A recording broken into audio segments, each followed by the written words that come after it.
नमस्कार साथियों, विद्या दर्शन पाठशाला की तरफ से मैं अखिलेश वर्मा आपका हार्दिक अभिनंदन स्वागत करता हूं। जैसा कि आप थंबनेल और मेरे सामने देख सकते हैं, आज अपन रियल एनालिसिस वास्तविक विश्लेषण में रीमान इंटीग्रल के बारे में पढ़ेंगे। रीमान समाकलन, ठीक है। उसके पहले आपके लिए जरूरी सूचना, आप अगर कहीं से first grade second grade mathematics से टीचर बनने, आरपीएससी वगैरह की या टीजीटी पीजीटी जहाँ भी आपके ये सिलेबस में आता है, तैयारी कर रहे हैं या तैयारी करने की सोच रहे हैं, तो हमारे चैनल पर second grade RPSC first grade second grade की ग्रेजुएशन बेस कक्षाएँ चल रही है, तो आप उनका फ़ायदा ज़रूर लें। साथ ही जो लगातार मुझे देख रहे हैं या इस चैनल पर लगातार आ रहे हैं, तो उनके लिए विशेष सूचना, जो लास्ट क्लास अपन ने क्वेश्चन आंसर की थी वो ज़रूर देखें। भले आप कंसेप्ट कहीं से ही सीखें, सीखने के बाद, क्योंकि प्रैक्टिस तो बहुत ज़रूरी होती है मैथमेटिक्स में, तभी अपनी टाइम सेविंग होती है। उसी हिसाब से आपकी लास्ट क्लास बनाई गई है, तो आप कम से कम प्रैक्टिस सेशन ज़रूर देखें। इंपॉर्टेंट क्वेश्चंस के नाम से आता है हमारा प्रैक्टिस सेशन। तो जैसे लास्ट टाइम हमने डाला है ऑर्डर कंप्लीट ऑर्डर्ड फील्ड के और सीक्वेंस के क्वेश्चन डाले हैं, जो क्वेश्चन नंबर 1 से 30 तक लास्ट वीडियो में 35-40 मिनट की वीडियो है। आप भले उसे फास्ट फॉरवर्ड करके देख सकते हैं, जैसे आपको समझ में आए वैसे आप कर सकते हैं, पर प्रैक्टिस जरूर करें, यही मेरा कहना है। और कहीं ना कहीं यही हर विद्यार्थी परीक्षार्थी का भी मानना होता है, ठीक है। तो बढ़ते हैं आज की क्लास में आगे। आज अपना जो टॉपिक है वो देखो, कंप्लीट हो चुका है। क्या क्या? कंप्लीट ऑर्डर फील्ड, पूर्णक्रमी क्षेत्र, उसके बाद अपन ने सीक्वेंस अनुक्रम वगैरह सब कर लिए थे। इसके बाद इनफाइनाइट सीरीज में अपन ने कंप्लीट टेस्ट वगैरह सारे लगा लिए। अनुक्रम और श्रेणियों को दोनों को अलग अलग तरीके से समझ लिया है। अनुक्रम की अभिसारी की क्या परिभाषा होती है, अपसारी की क्या परिभाषा होती है। साथ ही श्रेणियों, जब सीरीज की बात चलती है तो उनके अनुक्रम, अभिसारी, अपसारी, कन्वर्जेंट, डाइवर्जेंट के टेस्ट क्या होते हैं, उन टेस्ट को कैसे लगाया जाता है, जैसे डीलम्बर्ट, रेबास, गोस। इसके बाद जो कोसी, जो सब बाकी सबसे अपोजिट था, वो सब कुछ अपने लास्ट वीडियो में हो गया था। आज इस टॉपिक को आगे बढ़ाते हुए अब शुरुआत करते हैं रीमान इंटीग्रल के साथ, ठीक है। तो बढ़ते हैं सबसे पहले इसकी डेफिनेशन पे। तो रीमान इंटीग्रल, जैसा कि मैंने लिख रखा है सामने, रीमान ने समाकलन की परिभाषा बिना ज्यामितीय परिकल्पना की दी थी। देखो, बहुत बड़ी बात थी ये उस समय की, क्योंकि काफ़ी पुरानी बात है। जब रियल एनालिसिस मतलब वास्तविक संख्याओं का विश्लेषण चल रहा था, तो संख्याएं तो पहले आ चुकी थी, पर जो कहा गया है क्या, ज्यामितीय परिकल्पना, कोऑर्डिनेट सिस्टम, ये उस समय कोऑर्डिनेट ज्योमेट्री, ये तब डेवलप नहीं हो पाई थी। बिना कोऑर्डिनेट ज्योमेट्री के। अब कोऑर्डिनेट ज्योमेट्री क्यों? क्योंकि हर चीज़ का ग्राफ, उसके कोऑर्डिनेट्स, जैसे कि उसे ग्राफ में दर्शाया जा सके, वो वाली चीज़ जब उसका कोई आविष्कार या फिर उसको कोई डेवलप नहीं कर पाया, विकसित नहीं कर पाया था, तब रीमान ने अपनी परिकल्पना दी थी। कौन सी? इंटीग्रल की। तभी अपन इसको पढ़ते हैं। नहीं तो मन में एक सवाल भी आता है कि रीमान इंटीग्रल को इंटीग्रल के साथ यानी इंटीग्रेशन के साथ क्यों नहीं पढ़ा जाता? तो वो इसी वजह से, क्योंकि ये उससे बहुत पहले का है। और कहीं ना कहीं आप जब ये स्टोरी पढ़ेंगे तो आप समझ भी जाएंगे कि इसमें जो आंसर आता है और इंटीग्रेशन में जो आंसर आता है वो मैच नहीं होता। कहीं ना कहीं उनमें मार्जिन रहता है, यानी एक्यूरेसी एरर रहता है, ठीक है। तो बस वही वाली बात है। तो सबसे पहली लाइन ही अपनी यही है कि रीमान ने अपने समाकलन की परिभाषा बिना ज्यामितीय परिकल्पना के दी थी, ठीक है। नेक्स्ट आता है, अब रीमान इंटीग्रल है क्या, तो वो अपन समझते हैं, तो थोड़े थ्योरी को इसके डेवलप करते हैं, ताकि लास्ट में अपन उसको समझ सकें, जैसे बाकी क्लासों में अपन ने किया है। तो सबसे पहले आता है अपना टॉपिक, समवर्त अंतराल का विभाजन। समवर्त यानी क्लोज इंटरवल है ना। अब क्लोज इंटरवल, अब क्लोज इंटरवल का क्या करना है? विभाजन से अपन समझ सकते हैं उसका डिवाइड करना है, डिवीजन करना है।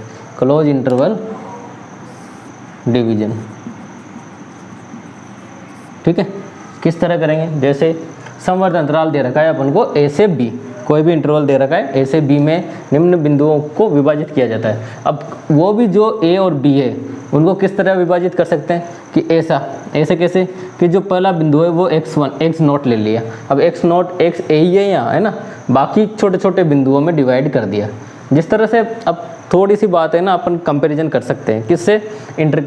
इंटीग्रेशन समाकलन के साथ। उसमें क्या किया था, कोई भी ग्राफ होता है अपने पास, बाय द वे ले लिया अपन ने ये ग्राफ, ठीक है ना, ये A से बी। जब इसका इंटीग्रेशन निकालते हैं तो अपन डायरेक्ट लिमिट लगा देते हैं अभी तो, पर उस समय क्या किया, या फिर इस कंसेप्ट को समझने के लिए आप थोड़ा सा माइंड में इसको ला सकते हैं कि अपन ने क्या किया, इसको छोटे छोटे भागों में बांट दिया। जैसे समाकलन को अपन ट्रेपेजियम या ट्रायंगल वगैरह में काट काट के फिर उनका एरिया निकाल के अपन करते थे ना, बिल्कुल वैसे ही।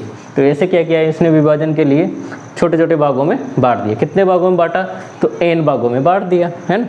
तो बीच में कितने बिंदु मिल गए, n बिंदु मिल गए, जिनको अपन ने क्या लिखा, x1 x2 x3 x4। अब देखो इससे बीच में काय का साइन लग रहा है, मोर देन का, है ना।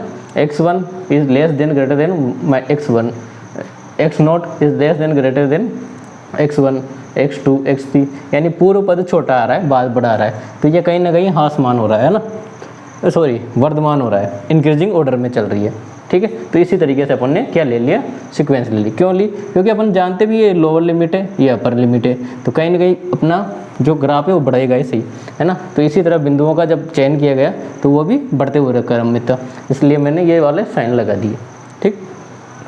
अब क्या किया, बिंदुओं के n अंतराल, n उप अंतराल बना दिए, वो तो बन ही गए। जैसे a और b कंप्लीट था, तब x0 x1 हो गया, x1 x2 हो गया, x3 x4 हो गया। तो इस तरीके से अपने पास n उप अंतराल मिल गए, है ना, सब इंटरवल मिल गए,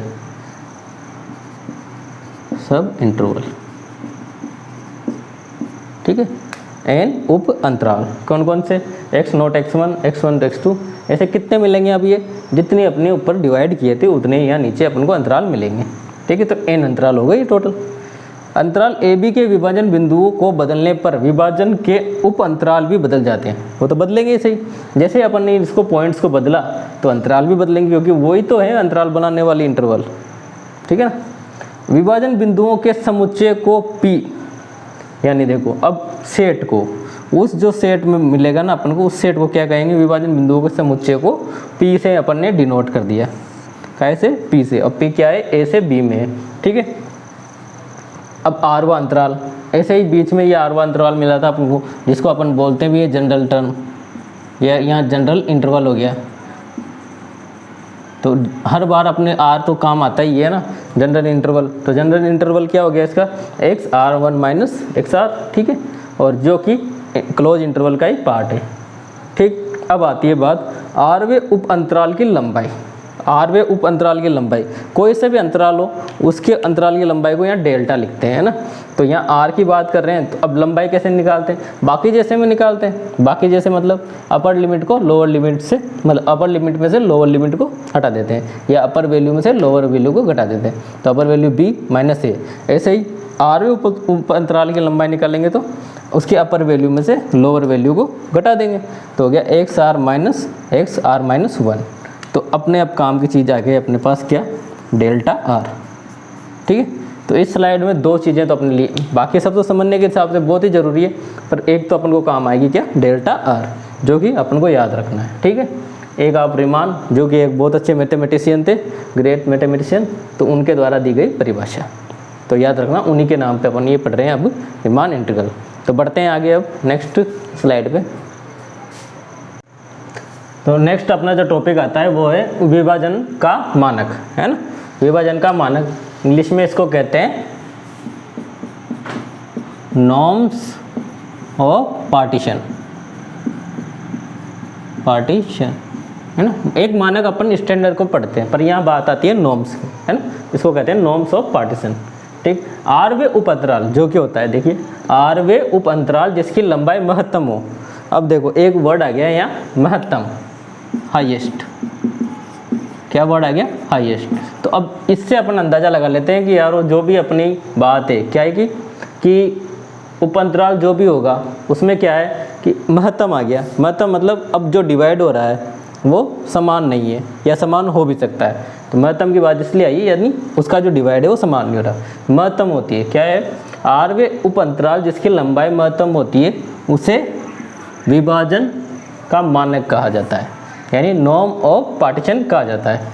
नॉर्म ऑफ पार्टीशन को NORM नॉर्म P से लिखा जाता है, और इसे जो सिंबल होता है जिससे निरूपित किया जाता है वो एक पैरेलल लाइंस का पेयर है, यानी समांतर रेखाओं का जोड़ा है, उसके बीच में अपन P को लिख देते हैं, है ना। तो ये इसका क्या है नोटेशन है।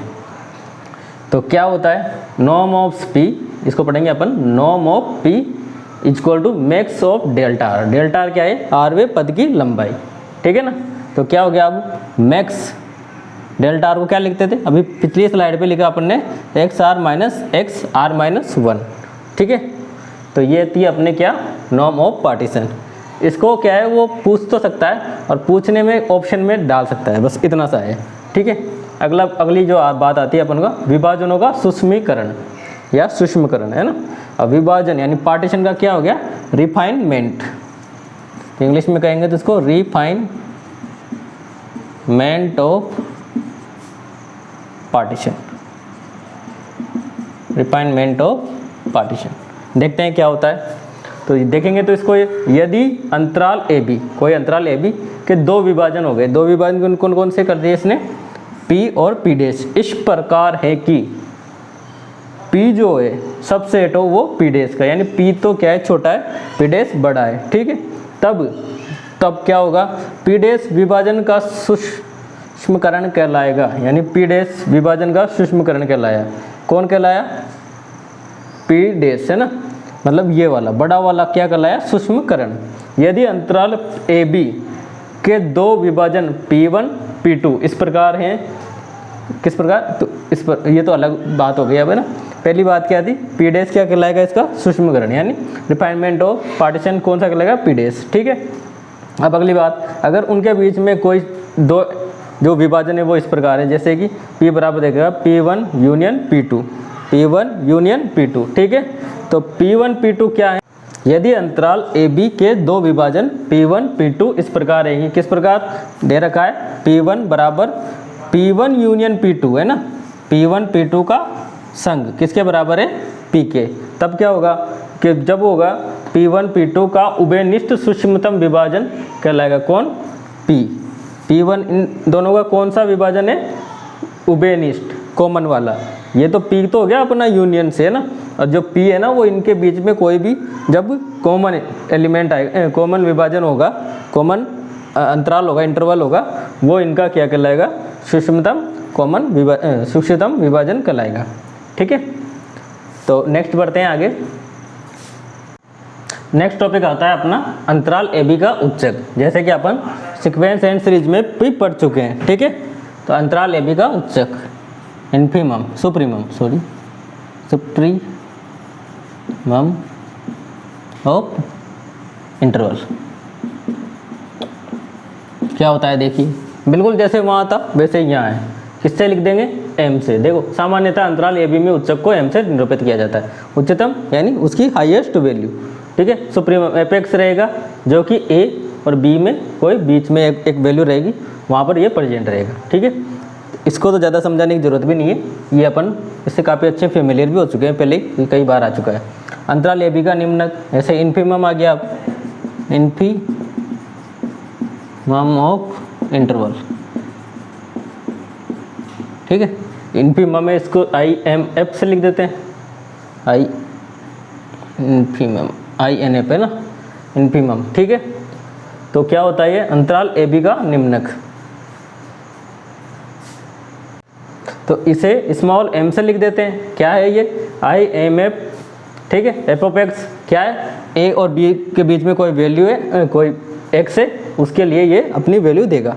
अब इन्फीमम सुप्रीमम यानी हाईएस्ट वैल्यू, इधर समझ लेते हैं, ये कोई बात है, अपन हाईएस्ट को ऐसे लिखते हैं, तो ये हो गया अपना सुप्रीमम और ये हो गया इन्फीमम, ठीक है, उच्चक और निम्नक।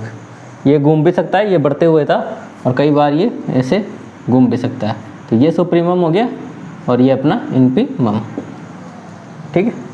अब आरवे अंतराल के लिए उच्चक और निम्नक, आरवे यानी इंग्लिश में आरवे इंटरवल के लिए इन्फीमम और सुप्रीमम, तो अलग अलग से लिख देंगे इसको। आर के लिए MR, ये तो हो गया अपना सुप्रीमम कैपिटल MR से, और स्मॉल MR से अपना इन्फीमम हो गया। क्या होगा वही सेम। अब आरवे अंतराल के लिए या A और B के अंतराल के लिए था, तो यहाँ आरवे अंतराल के लिए क्या हो जाएगा x R-1, उसके बीच में रहेगा अपना x और x R के बीच में, ठीक है। इसको ऐसे भी लिख सकते हैं कि x जो है अपना वो बिलोंग्स करेगा कैपिटल एक्स हाँ मतलब close interval X R minus 1 और एक्स आर के मध्य, ठीक है ना। इससे डायरेक्ट अपना काम हो जाता है, ठीक है। तो ये तो काफ़ी बेसिक जानकारी थी, आगे बढ़ते हैं। नेक्स्ट टॉपिक अपना आता है डार्बो योग, है ना। इंग्लिश में इसके कहेंगे तो डार्बोक्स सम, डार्बोक्स सम इंग्लिश में डार्बोक्स कहा जाता है, हिंदी में अपन डार्बो कह देते हैं सीधे, ठीक है। क्या होता है, सबसे पहले बात आती है, यदि फलन एफ ए बी में परिभाषित है तथा परिबद्ध है ना, ठीक है। परिबद्ध लग भी रहा है, क्लोज इंटरवल की वजह से परिबद्ध है ना, और परिभाषित होना चाहिए, ए बी के अंदर ही होना चाहिए जो भी वैल्यू हो उसकी, ठीक है। ऊपरी डार्बोक्स सम यानी अपर डार्बोक्स सम, ऊपरी डार्बो योग, ठीक है। यदि एक फलन, वही सेम बात, तब P उसका विभाजन होगा, ठीक है। तब ऊपरी डार्बो योग, है ना, ऊपरी डार्बो योग को कैसे लिखेंगे अपन, U अपर, और एफ पी क्या है, एफ तो फलन है और P उसका विभाजक है, यहाँ P उसका विभाजन है, विभाजन है, ठीक है ना। P क्या है, उसका विभाजन है। तब क्या होगा, ऊपरी डार्बो योग बराबर होता है यू एफ पी, लिखते हैं किससे इसको, यू एफ पी अपर और फंक्शन P उसका विभाजन को कैपिटल R तो अपना हो गया ऊपरी सुप्रीमम, है ना, सुप्रीमम, और इंटू हो जाएगा डेल्टा R, यानी sigma N R equal to 1 से n तक capital R into delta R, और डेल्टा R क्या है, R वे अंतराल की लंबाई, तो डेल्टा R को जैसे ही खोलेंगे अपन तो एक्स आर माइनस 1, ठीक है। तो अपने लिए अब पहली जो बात आ गई डार्बो योग, ये अपना इम्पोर्टेंट हो गया अब, क्यों, क्योंकि ये पूछा भी जाता है। दूसरी बात, इसका फॉर्मूला डायरेक्ट स्टेटमेंट से आ जाता है कि डार्बो योग का ऊपरी वैल्यू बताइए, तो ऊपरी वैल्यू को कैसे लिखते हैं, U F P equal to sigma R belong 1 to n capital R into delta R, और डेल्टा R क्या है, एक्स आर माइनस 1, ठीक है। तो ये हो गया अपना ऊपरी डार्बो योग। अब जैसे निम्न, जैसे ऊपर था वैसे ही निम्न, अब निम्न के लिए क्या करना पड़ेगा, पहले लिख लेते हैं, लोअर डार्बोक्स सम, ठीक है। अब इसको लिख देते हैं LDS, है ना। तो अब इसको कैसे लिखेंगे, लोअर की वजह से एल एफ फंक्शन हो गया और P उसका विभाजक हो गया, ठीक है। सिग्मा R 1 से लेकर n तक MR, अब MR का एक पे चले गए स्मॉल पे, small MR into delta R, और डेल्टा R क्या है, R वे अंतराल की लंबाई, ठीक है। तो ये अपन हो गया निम्न डार्बो योग, ठीक। अब ये अपने आगे जाकर रीमान इंटीग्रल में बहुत काम आएगी, इसलिए इन दो फॉर्मूलों को अच्छे से याद रखना। अब नेक्स्ट आता है अपना डार्बो योग्स, जो कि अपन पढ़ रहे थे। अब उसमें क्या है, कुछ अपने प्रॉपर्टीज़ हैं, गुणधर्म, है ना, उनको शुरू करते हैं। तो उनके प्रॉपर्टीज समझ लेते हैं और इन पे स्टेटमेंट बेस्ड क्वेश्चन बन जाता है, और आ भी चुके हैं कई सारे, है ना। तो पहले पढ़ते हैं, ए फलन ए बी ए परिभाषित है, ठीक है। P उसका विभाजन है यानी पार्टीशन है, M क्या है, उच्चक है यहाँ, है ना, M इन्फिमम, कैपिटल M से लिख रखा था अपन ने पहले भी, और स्मॉल m क्या है, इसका निम्नक, ठीक। अब जो बात आती है कि लोअर लोअर एफ पी, है ना, एफ पी यानी फलन और P पार्टीशन, जो उसकी निम्नतम वैल्यू है वो कम या बराबर हो सकती है किसके, अपर डार्बो योग के, ठीक है। तो ये तो इतनी ज़्यादा वो खास वाली बात नहीं है, जो अपन ने जानते भी हैं, है ना। भाई निम्न वैल्यू बराबर हो सकती है पर बड़ी नहीं हो सकती, है ना, तो इसलिए लेस देन इक्वल टू, है ना, ठीक। अब इससे स्टेटमेंट जो निकल के आता है वो ये है क्या, कि जो लोअर एफ पी है वो उससे भी बड़ी छोटी वैल्यू कौन सी होती है, एम बी है। अब बी एम मतलब क्या है, एम अपना हो गया निम्न डार्बो सम, है ना, निम्न डार्बो योग, क्योंकि यही लिखा था ना अपन ने एम इंटू डेल आर, और यहाँ टोटल जो इंटरवल है वो ए बी है, तो उसकी लेंथ कितनी होगी, बी माइनस ए। तो एम, इसको अगर लेंथ बोले एल, तो बी इंटू माइनस ए, ये इसकी लेंथ। तो सबसे जो छोटी वैल्यू आती है वो आती है ये निम्नक वाली वैल्यू, निम्न डार्बो सम की वैल्यू। फिर उसके बाद आता है अपना लोअर एफ पी है ना, निम्न डार्बू सम, मतलब निम्न डार्बू सम की वैल्यू से छोटा भी कुछ होता है तो वो है उस फलन का निम्नतम वैल्यू। ठीक है, नेक्स्ट अब देखो, अब इसकी वैल्यू किसके बराबर आ सकती है, ये अपन ने ऊपर देख लिया था, अपर डार्बू योग के बराबर। और लास्ट जो उच्चक होता है यानी जो सबसे इन्फिमम वैल्यू होती है उसकी वैल्यू हमेशा सबसे ज़्यादा आती है। तो यही स्टेटमेंट एग्जाम में ऐसा का ऐसा ही आ गया था कि कंपेयर करें और विच वन करेक्ट। तो इसको तो अच्छे से याद कर लीजिए, है ना। क्या होता है, निम्न की वैल्यू सबसे छोटी होती है, जिसके बाद जब डार्बू योग परिबद्ध होता है तो लोअर डार्बू सम जो होता है, इसको देखो आप एक सिंपली ग्राफ से अपन समझना चाहें तो ये कुछ इस तरीके से है। जैसे कोई इंटरवल चालू हुआ यहाँ से यहाँ गया होता और यहाँ आके ख़त्म हुआ, ये है ए और ये है बी, है ना। जनरली इंटरवल से समझने की कोशिश करना, तब तो ये चालू नहीं होता पर अपन समझ सकते हैं। ठीक है, तो ये क्या बात है, ये ए है ना, ये है अपना लोअर डार्बू सम का पॉइंट, है ना। केवल समझने के हिसाब से ये क्या है, लोअर डार्बू सम का पॉइंट है, ये अपने अपर डार्बू सम का पॉइंट है। ठीक है, अब देखो इससे भी छोटी वैल्यू क्या है, ये तो ये हो गया अपना निम्नक, है ना। और इससे भी बड़ी वैल्यू क्या है, ये तो ये हो गया अपना चक। ठीक, तो इसको लिख देंगे एम और डेल आर लेंथ है ना, लेंथ बी माइनस ए, इससे लिख दिया। और इसको लिख दिया अपन कैपिटल एम बी माइनस ए से। याद रखने के हिसाब से इसको याद दिमाग में बिठा सकते हैं कि भाई ये कुछ इस तरीके से रहता है। ठीक है, बाकी उस समय इसका कोई प्रावधान तो था ही नहीं, तो ये तो केवल दिमाग साहब की क्या है, परिकल्पना थी, है ना, जिससे ये निकल के आया था। ठीक है, नेक्स्ट, यदि अंतराल ए बी के विभाजन पी व पी डैश है, ठीक है, दो अंतराल दे दिए, पार्टीशन दे दिए उसके, तथा जो पी है वो सबसेट है पी डैश का, है ना। तो पी का सूक्ष्मतर विभाजन है, अपन ने पढ़ा इनफाइनमेंट, है ना, क्या पढ़ा था इसको, इनफाइनमेंट ऑफ पार्टीशन, है ना। ठीक है, इनफाइनमेंट ऑफ पार्टीशन, तब जो वैल्यू निकल के आती है, देखिए एल एफ पी उसका विभाजक और एल एफ पी डैश उसका बड़ा वाला विभाजक, है ना। ये लिख रखा है ना, पी और सबसेट है पी डैश का। तो बिल्कुल ये जो लोअर वैल्यू होती है, लोअर डार्बू सम होता है, निम्न डार्बू सम, वो पी डैश के लिए छोटा होता है, सॉरी पी के लिए छोटा होता है पी डैश की अपेक्षा के हिसाब से। ठीक है, ऐसे ही जब अपर डार्बू सम की बात करेंगे तो वो बड़ा होगा। ये देखो यहाँ ना, यहाँ अपोजिट हो गया, यहाँ ध्यान रखना है अपन को कि अपर डार्बू सम के लिए जो अपर वैल्यू होती है डार्बू सम की, वो पी के लिए बड़ी होती है कंपेयर टू पी डैश से।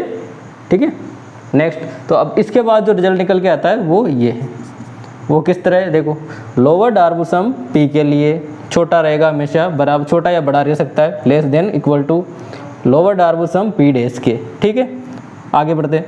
तो अब lower Darboux sum p dash k लिए जो भी वैल्यू आएगी वो छोटी या बराबर रह सकती है किसके, अपर डार्बू सम पी डैश की। ठीक है, और ये अपर डार्बू सम पी डैश के लिए जो वैल्यू आएगी वो हमेशा छोटी या बराबर रह सकती है अपर डार्बू सम पी के लिए।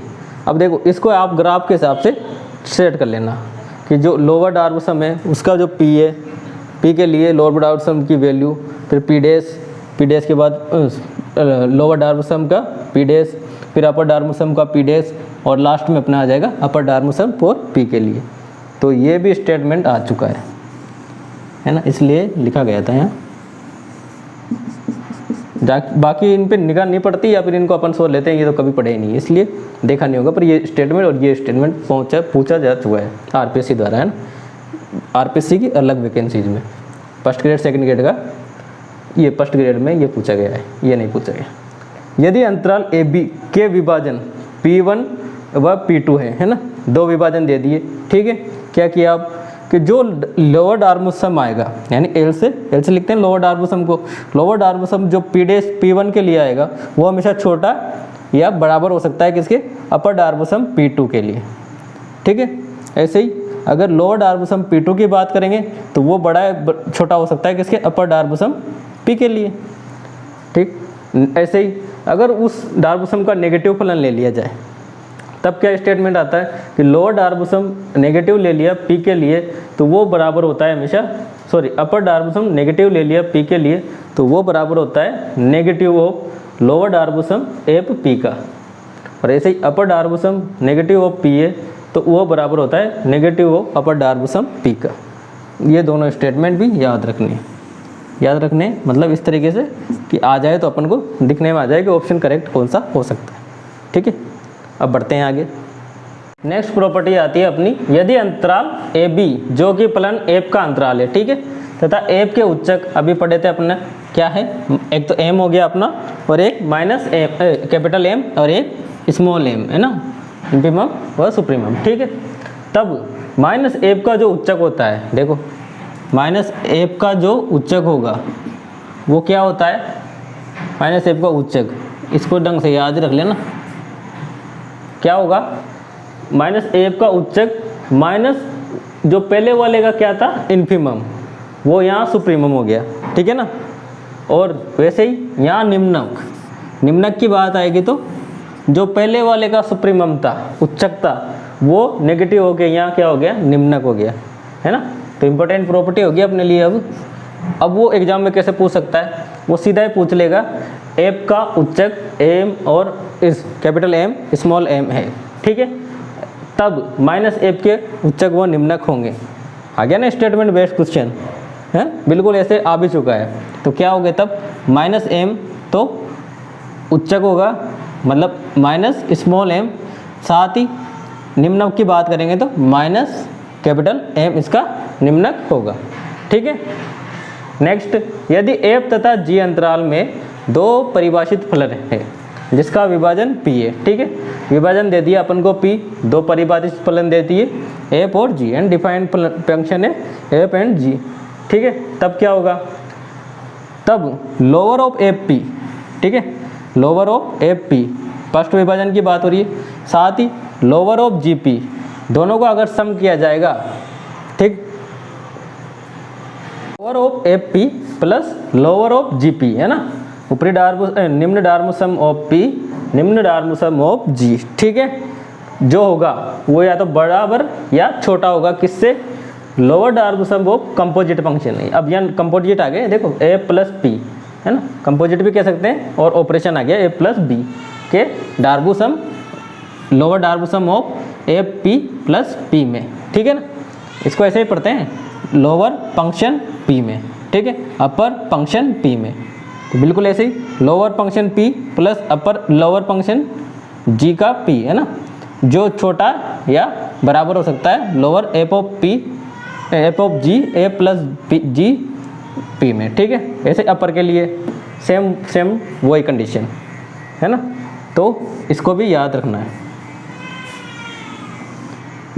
ठीक है, नेक्स्ट जो अपना टॉपिक आता है जिसके बारे में अब तक अपन ने देख भी रहे थे बोर्ड पे, वो अब चालू हो गया, क्या है रीमान इंटीग्रल। इतना सारा क्यों पढ़ा, क्या होता है, बहुत सी बार हम लोगों के साथ ये हो जाता है, अपन काफ़ी अच्छे से तैयारी करके जाते हैं और वो बेसिक्स में से क्वेश्चन डाल देता है और अपन भूलवश या किसी कारणवश उसको याद नहीं रख पाते या फिर भूल जाते हैं। तो अपनी लगता है कि पूरा टॉपिक अच्छे से किया था और पर बेसिक में अपन मात खा गए कि एक दो उसको भी देख लेता या उसको भी पढ़ लेता तो छूट भी जाते हैं और बहुत सी बात भूल जाते हैं, तो वो तो स्वाभाविक सी बात है, उसमें कोई बात नहीं। ठीक है, तो इसलिए और साथ ही चैप्टर को अपन को डेवलप भी करना था ताकि अपन को आराम से समझ में आ जाए, इसलिए क्लास थी। तो अब आता है अपना मेन पार्ट जो कि है रीमान इंटीग्रल। अंतराल ए बी में एक फलन एफ परिभाषित है, ठीक, उच्चक व निम्नक हो गए उसके कैपिटल एम स्मॉल एम। ठीक है, तब फलन एफ से ऊपर से परिबद्ध होगा, है ना, क्या कहा इसने, एफ फलन ऊपर से परिबद्ध होगा। ठीक है, या जो एल पी है ऊपरी डार्बोसम में वो परिबद्ध होगा। देखो, या तो वो फलन ही ऊपर से परिबद्ध हो या उसका निम्न डार्बो योग परिबद्ध हो।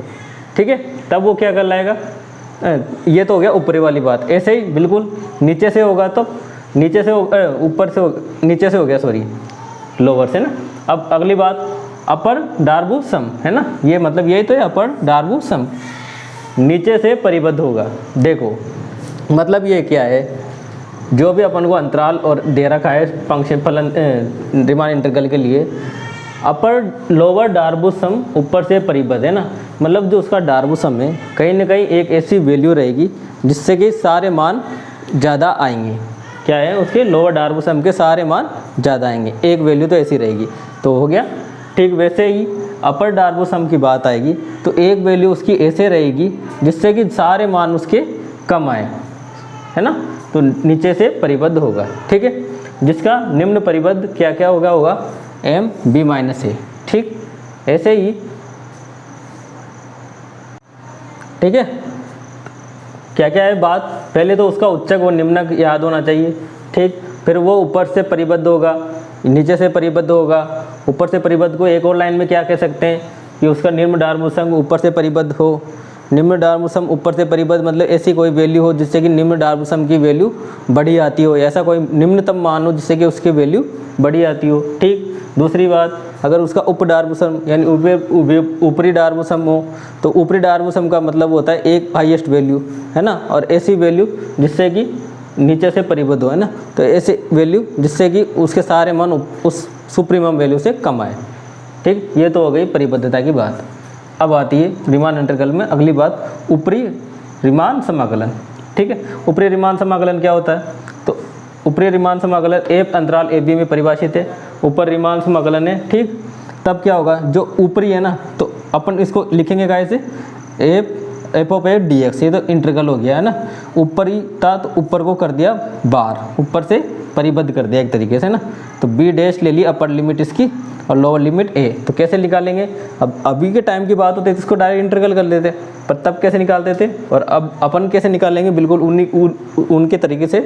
तो इन्फिमम लेंगे एफ ऑफ एक्स, और एफ ऑफ एक्स क्या है, एक्स कोई वैल्यू ए इंटरवल में बिलोंग कर रही है। ठीक, बाकी फिर उसको कैसे निकाल सकते हैं, इन्फिमम लोअर डार्बो सम एक्स उसके बीच में कोई वैल्यू। ठीक, और कैसे निकाल सकते हैं, infimum upper Darboux sum of p, है ना, ये कुछ अलग है। अब देखो upper Darboux sum of p, यहाँ लोअर था यहाँ अपर है, पर पी होना चाहिए, जो पार्टीशन होना चाहिए वो कहाँ होना चाहिए, पी के पार्टीशन इंटरवल में होना चाहिए।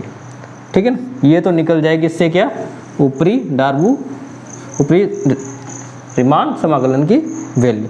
ठीक, नेक्स्ट करते हैं बात इसी में निम्न की, ये वाली मिटा देता हूँ मैं और फिर अपन दोनों को कंपेयर भी कर लेंगे। अब ठीक वैसे ही जैसे निम्न रीमान समाकलन, यहाँ ए पी बी अंतराल में ही परिभाषित है और यहाँ ऊपरी रीमान समाकलन था, यहाँ निम्न रीमान समाकलन है। इन दोनों को अगर इंग्लिश में लिखे तो लोअर रीमान इंटीग्रल या रीमान इंटीग्रल, है ना, ये हो जाएगा अपर रीमान इंटीग्रल। ठीक है, देखो अपर की बात कर रहे थे तो ऊपरी रीमान समाकलन में ऊपर से परिबद्ध कर दिया था, और जो बात आ रही थी वो निम्नक की आई थी, है ना, ऊपर से परिबद्ध के लिए निम्नक इन्फिमम। ठीक, ऐसे ही नीचे से परिबद्ध के लिए उच्चक की बात आएगी, है ना, तो सुप्रीमम ऑफ एल पी यानी लोअर डार्बो सम का कोई सुप्रीमम, ऐसा मान जिससे कि सारे मान लोअर डार्बो सम के बड़े हो, है ना, तो वो वाली वैल्यू, और वो किस में जाएगी, P belongs to partition of belongs to P of A B. ठीक है, तो अब इससे क्या क्या वैल्यू पता चल गई, ऊपरी व निम्न रीमान समाकलन की, है ना। रीमान समाकलन की परिभाषा अपन ने देख ली, ए में परिभाषित है, ऊपर से या नीचे से दोनों तरफ से परिबद्ध है, और ऊपर की कैसे निकालेंगे, तो ऊपर की ऐसे निकालेंगे, नीचे से कैसे निकालेंगे, निम्न रीमान समाकलन की वैल्यू कैसे निकालेंगे, जो अपन ने देख लिया, उप निर्माण समाकलन की देख लिया। अब पढ़ते हैं इनकी प्रॉपर्टीज़ के बारे में। नेक्स्ट जो अपना आता है, अब बिल्कुल एंड पे आ गया अपन टॉपिक के, रीमान समाकलन है। क्या होता है अपन ने देख लिया, ऊपरी रीमान समाकलन व निम्न रीमान समाकलन बराबर होता है ऊपर रीमान समाकलन। ये इसकी डेफिनेशन थी, कैसे, एफ था जो परिभाषित था ए बी में, ठीक, और उसकी जो भी कंडीशन थी वो अपन ने पूरी कर ली। अब इसमें बात आई, इन समाकलन के द्वारा उभयनिष्ठ मान, है ना, कॉमन वैल्यू अगर होगी कोई ए बी की ए बी में, पर क्या कहते हैं उसको, रीमान समाकल कहते हैं। ये तो रीमान समाकल कहते हैं, ठीक है। साथ ही इसे किससे लिखते हैं, एफ ऑफ ए बी, जो आजकल अपन समाकलन से लिखते हैं, बिल्कुल वैसे, ठीक। तो ये थी अपने पूरी जो बात थी किसकी, रीमान समाकलन की। इसमें अपन ने उच्च रीमान समाकलन, निम्न रीमान समाकलन निकाले और लास्ट में उच्च रीमान समाकलन को बराबर कर दिया निम्न रीमान समाकलन के साथ, ठीक है। तो आ गई अपनी रीमान समाकलन की बात, ठीक। नेक्स्ट जो अपनी आती है एक थ्योरम है इसमें, जो काफ़ी पूछी जाती है, क्या है, किसी परिबद्ध फलन है ना, ठीक है, परिबद्ध फलन है, अगर निम्न रीमान समाकलन का परिबद्ध फलन का निम्न रीमान समाकलन ऊपरी रीमान समाकलन से बड़ा नहीं हो सकता, है ना। जो लोअर रीमान इंटीग्रल है, लोअर रीमान इंटीग्रल है, उसकी वैल्यू अपर वाले से बराबर बड़ी नहीं हो सकती। बराबर तो हो सकती है, बराबर कैसे हो जाएगी, सीधी कांस्टेंट हो कोई वैल्यू तो उसके लिए तो बराबर हो जाएगी, पर बाकी बड़ी नहीं हो सकती। तो ये इसकी थ्योरम जो कई बार पूछी जा चुकी है, ठीक है। और साथ ही एक नोटेबल पॉइंट है अपने पास, प्रत्येक परिबद्ध फलन आवश्यक रूप से समाकलनीय नहीं होता। जैसा कि वहाँ कहा था ना अपने कि प्रत्येक परिबद्ध होता है वह आवश्यक रूप से अनुक्रम अभिसारी हो नहीं हो, है ना। बिल्कुल वैसे ही अगर कोई परिबद्ध फलन है तो पता उसको यूँ नहीं कह सकते कि वो समाकलनीय होगा, है ना। तो ये तो अपन बेसिकली उसमें पूर्व पढ़ रहे थे जब अपन 12th में इंटीग्रल वगैरह पढ़ते हैं तब, ठीक है। तो आज के लिए इतना ही रखते हैं। आई होप आपको पूरी क्लास समझ में आई होगी। इसके कुछ बहुत अच्छे क्वेश्चंस और साथ ही इसकी निम्न डार्बु योग, ऊपरी डार्बु योग वगैरह निकालने के लिए अच्छे से क्वेश्चन आपको नेक्स्ट क्लास में मिल जाएंगे। तो आज के लिए इतना ही रखते हैं। क्लास अच्छी लगी हो तो इसे शेयर करें, अपने दोस्तों वगैरह अपने साथियों से कहें, ताकि वो कहीं और से तैयारी कर रहे हैं तो वहाँ से भी करते रहें। साथ ही इस तरह की क्लासें अगर उन्हें देखने को मिले तो आप उन्हें ज़रूर दिखाएं ताकि उनकी तैयारी और अच्छी हो सके। साथ ही प्रैक्टिस सेशन ज़रूर अटेंड करें। बेसिक अपने कॉन्सेप्ट वगैरह कहीं से पढ़े हो तो आप फिर प्रैक्टिस सेशन के लिए प्रैक्टिस तो कर ही सकते हैं, तो आप उनकी प्रैक्टिस करें और देख सकते हैं कि आपकी प्रैक्टिस कैसी है कैसी नहीं है, और आपकी प्रैक्टिस चेक भी हो जाएगी, ठीक है। तो लास्ट में आपने मुझे सुना इसके लिए धन्यवाद। मिलते हैं नेक्स्ट क्लास में। Thank you.